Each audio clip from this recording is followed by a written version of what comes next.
Tirupattur plaza matric மேல்நிலைப் பள்ளியில் முப்பெரும் விழா. மொபைல் போன் குறித்து மாணவர்கள் அசத்தல் பேச்சு. குளோபல் மருத்துவமனை நிறுவனர் doctor Kumaresan police DSP Selvakumar பாராட்டு. சிவகங்கை மாவட்டம் திருப்பத்தூர் அருகே புதுக்காட்டாம்பூரில் அமைந்துள்ள பிளாசா மெட்ரிக் மேல்நிலைப் பள்ளியில் முப்பெரும் விழா நடைபெற்றது.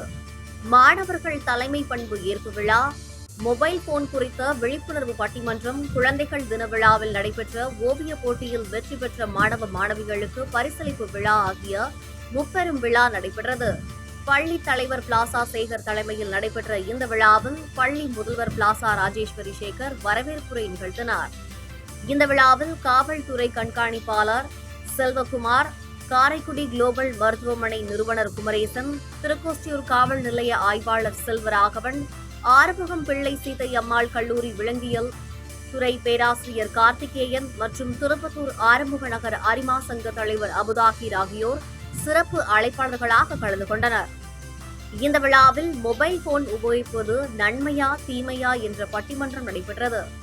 இதில் நன்மையே என்ற தலைப்பில் தான்யா, ஹன்சிகா, ரக்ஷிதா ஆகியோரும், தீமையே என்ற தலைப்பில் ஜெய்சாந்தினி, யோகேஷ், லக்ஷிதா ஆகிய மாணவ மாணவிகள் அருமையான உரை நிகழ்த்தினர்.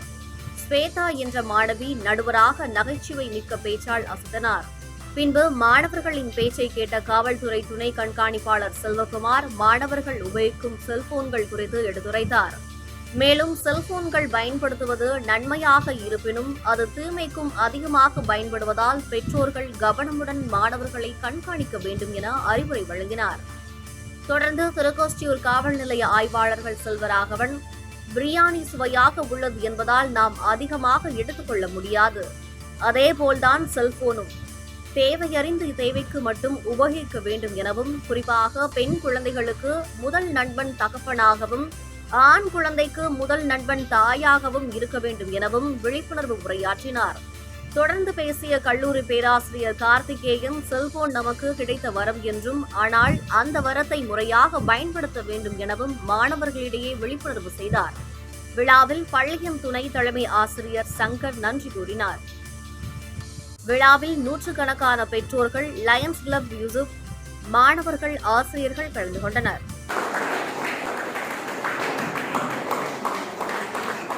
Sixth standard B. Kanishka, Vasudevan.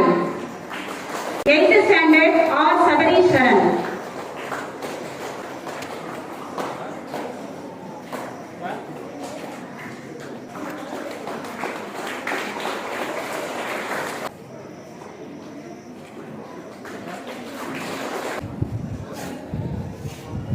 சிறப்பு விருந்தினர்கள், பள்ளியின் தலைவர் அவர்கள், முதல்வர் அவர்கள், எதை வச்சு பொழுது போக்குறது?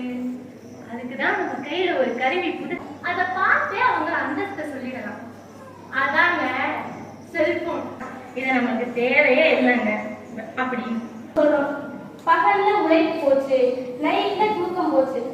இதுதாங்க பேங்க்ல இருந்து ஒரு மெசேஜ் வந்துருக்கும் போல, அதை பார்த்து ரொம்ப நேரமா சிரிச்சுக்கிட்டே இருந்தாங்க. எல்லாம் கையாளுங்க, ஆனால் கைபேசி மட்டும்தான் மனிதனை கையாளுங்கிறது என்ற உண்மை என்னன்னு போய் பார்த்தா அவங்க குடும்பத்தோட திருப்பதி போயிருக்காங்க. போய் போட்டோ, வீடியோ, வாட்ஸ்அப்லையும் ஸ்டேட்டஸ்லயும் எல்லாருக்கும் சென்ட் பண்ணிருக்காங்க. அந்த சமயம் பார்த்து திருடே வந்து எல்லாத்தையும் திருடிட்டு போயிட்டாங்க.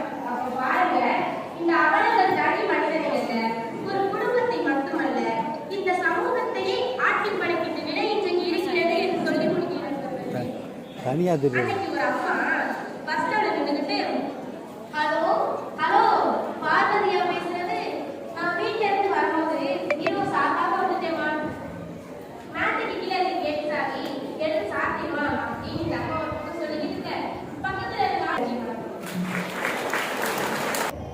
எந்த ஒரு அறிவியல் கண்டுபிடிப்புமே முறையாக பயன்படுத்தினால் நன்மை, தவறாக பயன்படுத்தினால் வருது. ஆமாங்க, போன்ல தான் கூப்பிட்டுருப்பாங்க, போனால தானே ட்ரெண்ட் ஈஸி. ஆனா தூங்குற மாதிரி நடிக்கிறவங்கள எழுப்ப முடியாது. அவங்க சொன்னாங்க முறையா பயன்படுத்தினா நன்மை தானே, அததாங்க நாங்களும் சொல்றோம். நீங்க முறையா பயன்படுத்த முடியுமான்னு கேட்குங்க. ஏன் முடியாது? ஸ்பீக்கர்ல போட்டு பேசுங்க. வெஸ்ட் பெங்கால்ல ரயில்வே ஸ்டேஷன்ல கவனிச்சோம் தான் அவங்க நினைக்கிறாங்க. அதெல்லாம் ஒண்ணும் கிடையாது.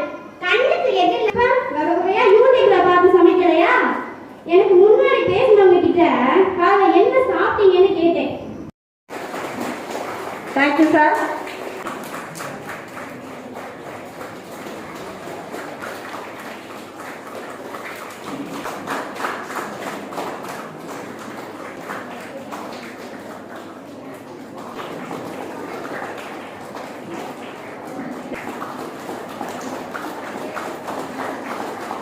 ஏதோ ஒரு 10 நிமிஷம் பேசி முடிச்சாமாடா 1 hour போட்டாங்க.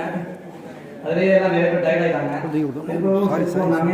அந்த ரேட் வந்து யூஸ் பண்ணாமல் வச்சு நானும் வந்தேன், முடியல. ஒரு 4 காலம் பேசுகிற மாதிரி ஆயிடுச்சு. சரி வாட்ஸ்அப் யூடியூப் வருங்கால இந்தியாவின் தூண்கள் மாணவர்களாக உங்களுக்கும் என் மாதா பிதா குருகள் அவர்களுக்கு நன்றி தெரிவித்து இந்த மாதிரி வெட்ட வெளிச்சமாக ரொம்ப பரவலாக இந்த மாதிரி மரங்கள் செடிகள் ஸ்பேசஸ் ஃபர்ஸ்ட் போட்ட சாப்பாடுடைய குவாலிட்டி அளவுக்கு டிவி போச்சு, செல்போன் வந்த பிறகு ரேடியோ போச்சு. செல்போன் வந்து நிறைய விஷயத்துல போச்சுன்றதோட எல்லாத்தையும் உள்ளடக்கிடுச்சு. பெற்றோர்களே, அறிவார்ந்த ஆசிரியர் பெருமக்களே, மிக பொறுமையுடன் அமர்ந்து இந்த நிகழ்வில் ஒரு அற்புதமான ஒரு பட்டிமன்றம் நடந்துச்சு. அங்கே ஒரு நடுவராக சாலமன் பாப்பையா அவர்களை பார்த்தேன். அங்கே 1 மணி. So I know the situation.